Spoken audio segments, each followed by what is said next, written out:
So students, again coming back to HTML, and then here also I'll tell you that how can you create your own list item.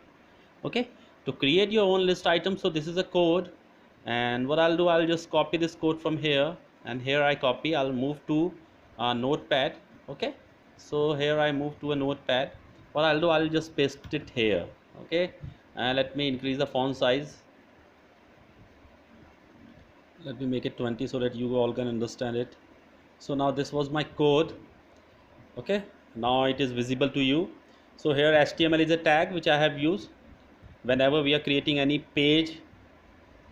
web page in HTML. So we must start it with HTML tag. So this is an HTML tag which I am using here. So this is the head. If you want to give any heading, you can give. Right now here I am not giving any heading. Okay, in the previous video I have shown you that we have given heading from H1 to H6. Those were the heading levels. Then title part. So students, in the title I have given a wonderful title, that is using list item tag. So this is a title, and title is using list item tag. So now I have to close a title first here. Now my title is closed. Head means the head is also closed. Now I am on body part. So now students, what is this? This is a body part. So see what is happening here. In a body there is a li tag, it means list item, and I have added a list item number 1, and second is also a list item. Here I have added a list item, that is number 2. Then I have closed the body, and then finally what I am doing, I close HTML. So any tag which is opening, so we have to close that tag, but always it is not necessary to close all the tags. There are some tags which are empty tags. They are empty tags means they are open. Okay, we have to open them, but there is no need of closing them. So there are certain tags which I'll tell you in coming classes. Okay, before that you just have to use these kind of a tag. So HTML is a container tag, it is containing all other tags inside HTML only. Got it? So we have to close that. Body is also a tag, and we have to close body also. So now students, we will go to the file, and then we will save it. Save as, we will give a name to this, and that is a list item. Okay, save it as a list item, and then save it on desktop. Click on the save button. So now a web page of this text file is created. Okay, and let me check it first. Students, one mistake we have done.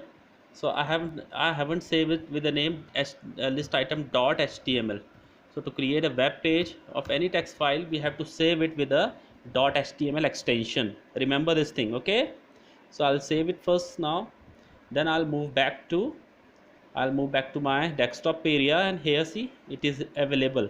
So I'll click here. See, number 1 and number 2, two headings are available. Okay, it would be much clear to you if I'll do one thing. I'm going inside this page, and I'll give your names there. Give a name like Ram, and then on second you can give Shyam. Got it, students? So I have created two list items with the name Ram and Shyam. Got it? And students, as you were seeing that here, what was happening here, the background is yellow. So I use the background of my PPT, I made it yellow. Likewise also I can make my web page yellow. It is possible for me. So there is an attribute of body tag. So there is a simple attribute of a body tag, that is body bg color. Okay, body bg color means the background color must become yellow. Okay, let us check whether it works or not. Control S, minimize it, and then what I'll do, I'll move back to my this page, and I'll refresh it. See students, now what happened here, now my background is yellow, and it has a two list items, that is Ram and Shyam. So student, this was how we can add list item. Okay, so this way we can add the list item on our on our web page. Okay, thank you students.